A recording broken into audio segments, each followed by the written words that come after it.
How to become immune to injurious thought attraction. The first thing to do is to begin to cut out fear and worry. Fear thought is the cause of much unhappiness and many failures. You have been told this thing over and over again, but it will bear repeating.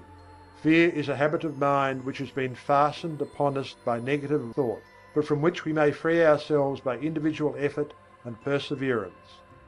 Strong expectancy is a powerful magnet.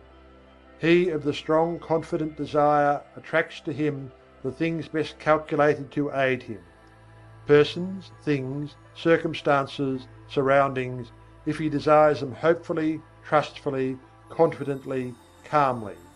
And, equally true, he who fears a thing generally manages to start into operation forces which will cause the thing he feared to come upon him. Don't you see, the man who fears really expects the feared thing, and in the eyes of the law is the same as if he really had wished for or desired it.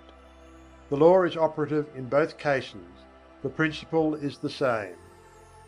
The best way to overcome the habit of fear is to assume the mental attitude of courage, just as the best way to get rid of darkness is to let in the light. It is a waste of time to fight a negative thought habit by recognizing its force and trying to deny it out of existence by mighty efforts. The best, surest, easiest and quickest method is to assume the existence of the positive thought desired in its place, and by constantly dwelling upon the positive thought, manifest it into objective reality. Therefore, instead of repeating, "I'm not afraid," say boldly, "I am full of courage, I am courageousness." You must assert, "There's nothing to fear," which, although in the nature of a denial, simply denies the reality of the object causing fear, rather than admitting the fear itself and then denying it. To overcome fear, one should hold firmly to the mental attitude of courage.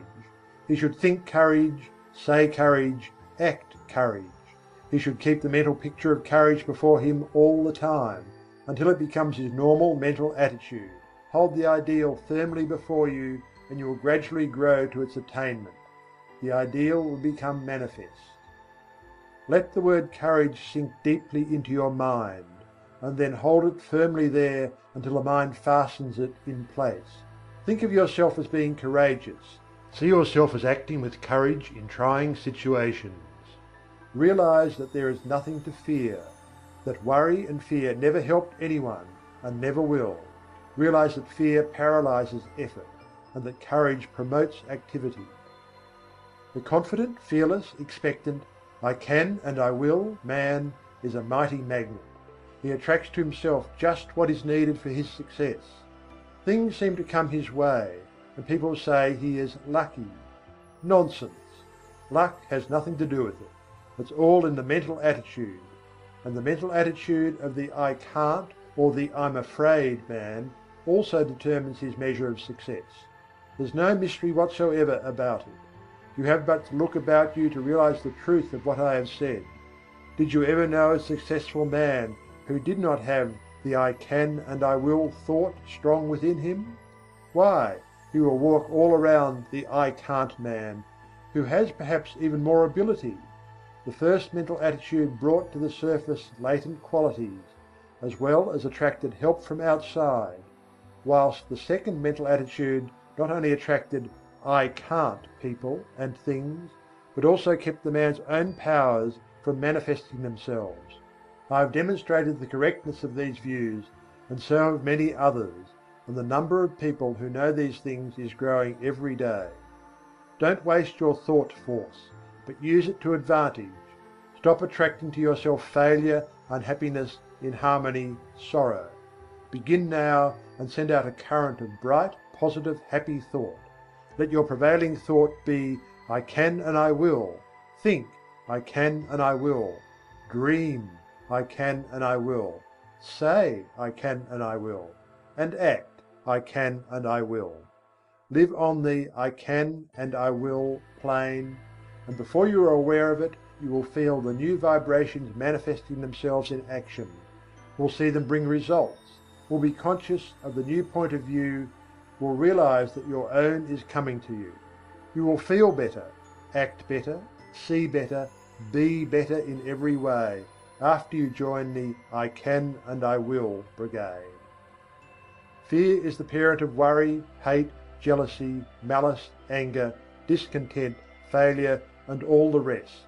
The man who rids himself of fear will find that the rest of the brood have disappeared.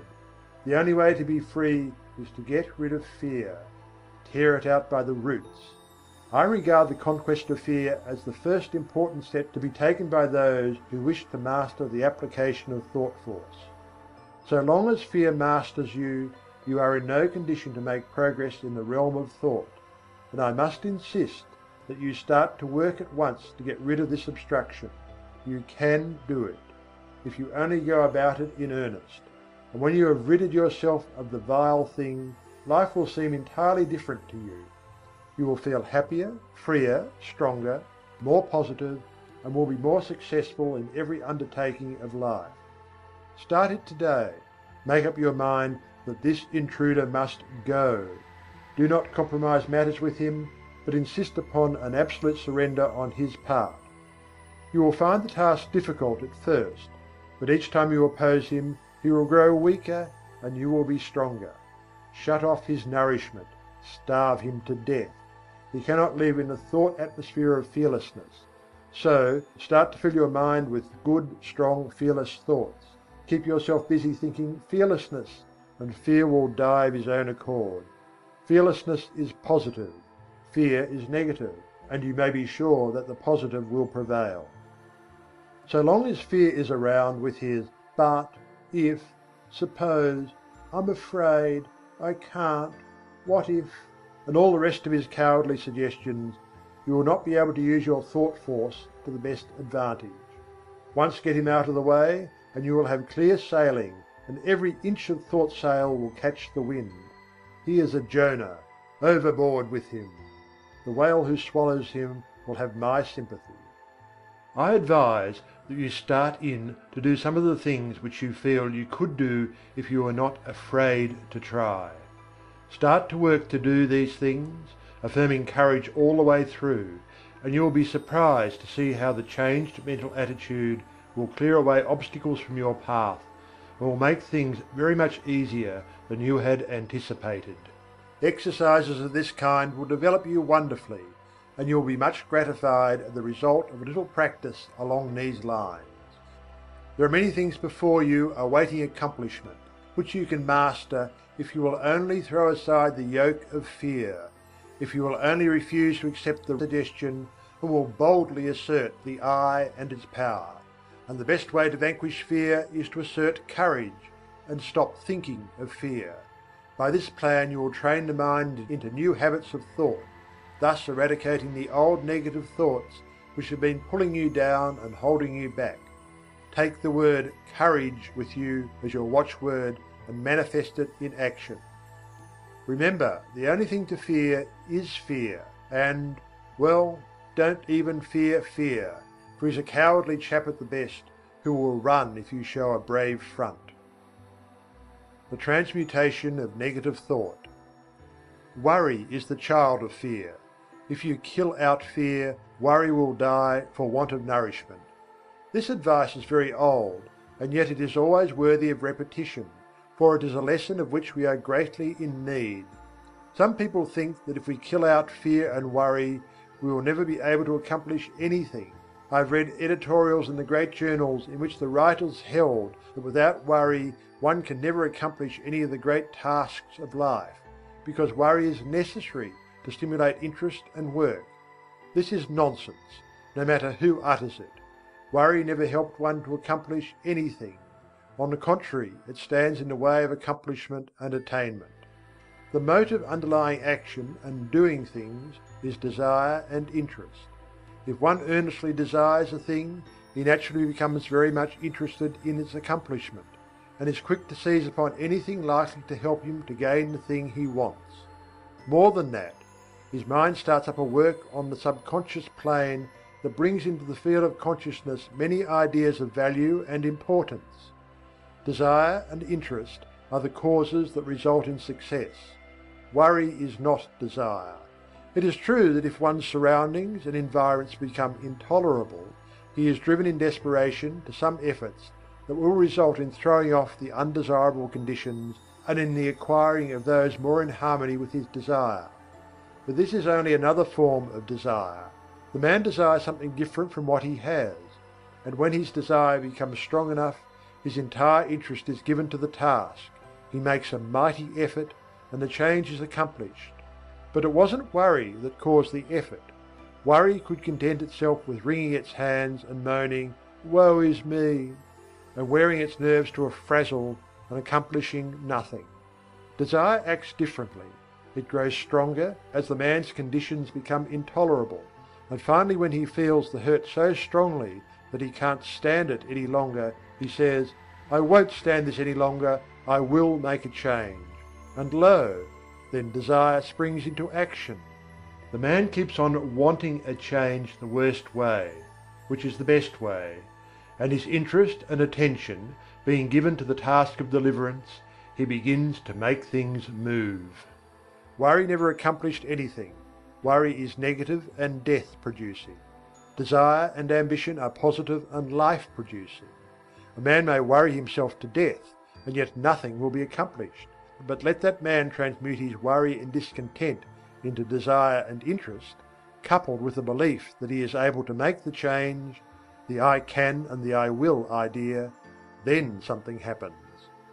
Yes, fear and worry must go before we can do much. One must proceed to cast out these negative intruders and replace them with confidence and hope. Transmute worry into keen desire. Then you will find that interest is awakened, and you will begin to think things of interest to you. Thoughts will come to you from the great reserve stock in your mind, and you will start to manifest them in action. Moreover, you will be placing yourself in harmony with similar thoughts of others, and will draw to you aid and assistance from the great volume of thought waves with which the world is filled. One draws to himself thought waves corresponding in character with the nature of the prevailing thoughts in his own mind, his mental attitude. Then again he begins to set into motion the great law of attraction, whereby he draws to himself others likely to help him, and is, in turn, attracted to others who can aid him. This law of attraction is no joke, no metaphysical absurdity, but is the great live working principle of nature, as anyone may learn by experimenting and observing. To succeed in anything, you must want it very much. Desire must be in evidence in order to attract. The man of weak desires attracts very little to himself. The stronger the desire, the greater the force set into motion. You must want a thing hard enough before you can get it. You must want it more than you do the things around you, and you must be prepared to pay the price for it. The price is the throwing overboard of certain lesser desires that stand in the way of accomplishment of the greater one. Comfort, ease, leisure, amusements, and many other things may have to go. Not always, though. It all depends on what you want. As a rule, the greater the thing desired, the greater the price to be paid for it. Nature believes in adequate compensation. But if you really desire a thing in earnest, you will pay the price without question, for the desire will dwarf the importance of the other things. You may say you want a thing very much, and are doing everything possible towards its attainment. Sure, you are only playing desire. Do you want the thing as much as the prisoner wants freedom, as much as the dying man wants life? Look at the almost miraculous things accomplished by prisoners desiring freedom. Look how they work through steel plates and stone walls with a bit of stone. Is your desire as strong as that? Do you work for the desired thing as if your life depended upon it? Nonsense. You don't know what desire is. I tell you, if a man wants a thing as much as the prisoner wants freedom, or as much as the strongly vital man wants life, then that man will be able to sweep away obstacles and impediments apparently immovable. The key to attainment is desire, confidence, and will. This key will open many doors. Fear paralyzes desire. It scares the life out of it. You must get rid of fear. There have been times in my life when fear would get hold of me and take a good firm grip on my vitals, and I would lose all hope, all interest, all ambition, all desire. But, thank the Lord, I have always managed to throw off the grip of the monster and face my difficulty like a man. And lo, things would seem to be straightened out for me somehow. Either the difficulty would melt away, or I would be given means to overcome or get around or under or over it. It is strange how this works. No matter how great is the difficulty, when we finally face it with courage and confidence in ourselves, we seem to pull through somehow. And then we begin to wonder what we were scared about. This is not mere fancy, it is the working of a mighty law, which we do not as yet fully understand, but which we may prove at any time. People often ask, it's all very well for you people to say, don't worry, but what's the person to do when he thinks of all the possible things ahead of him which might upset him and his plans? Well, all I can say is that the man is foolish to bother about thinking of troubles to come at some time in the future. The majority of things that we worry about don't come to pass at all. A large proportion of the others come in a milder form than we had anticipated, and there are always other things which come at the same time which help us to overcome the trouble. The future holds in store for us not only difficulties to be overcome, but also agents to help us in overcoming the difficulties. Things adjust themselves. We are prepared for any trouble which may come upon us, and when the time comes, we somehow find ourselves able to meet it. God not only tempers the wind to the shorn lamb, but he also tempers the shorn lamb to the wind. The winds and the shearing do not come together. There is usually enough time for the lamb to get seasoned, and then he generally grows new wool before the cold blast comes. It has been well said that 9/10 of the worries are over things which never come to pass, and that the other 10th is over things of little or no account. So what's the use in using up all your reserve force in fretting over future troubles, if this be so? Better wait until your troubles really come before you worry. You will find that by this storing up of energy you will be able to meet about any sort of trouble that comes your way. What is it that uses up all the energy in the average man or woman anyway? Is it the real overcoming of difficulties, or the worrying about impending troubles? It's always tomorrow, tomorrow, and yet tomorrow never comes just as we feared it would. Tomorrow is all right. It carries in its grip good things as well as troubles.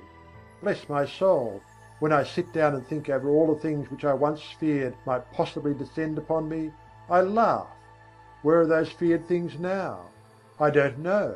I've almost forgotten that I ever feared them. You needn't fight worry. That isn't the way to overcome the habit.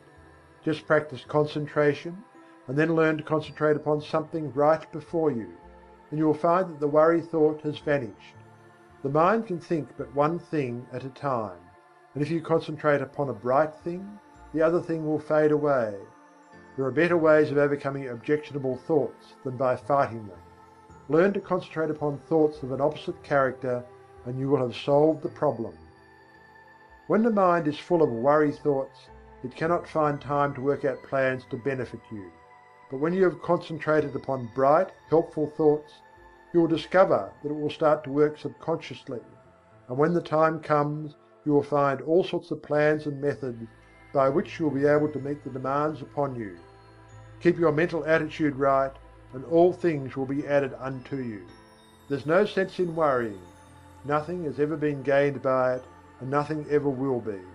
Bright, cheerful and happy thoughts attract bright, cheerful and happy things to us. Worry drives them away.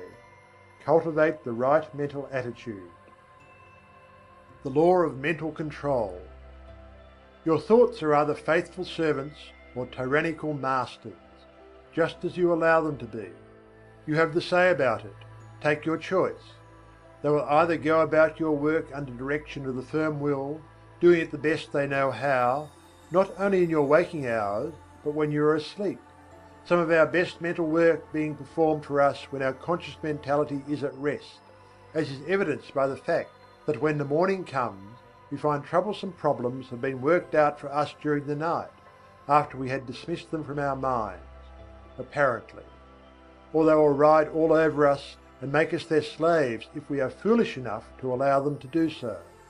More than half the people of the world are slaves of every vagrant thought which may see fit to torment them. Your mind is given you for your good and for your own use, not to use you. There are very few people who seem to realize this, and who understand the art of managing the mind. The key to the mystery is concentration.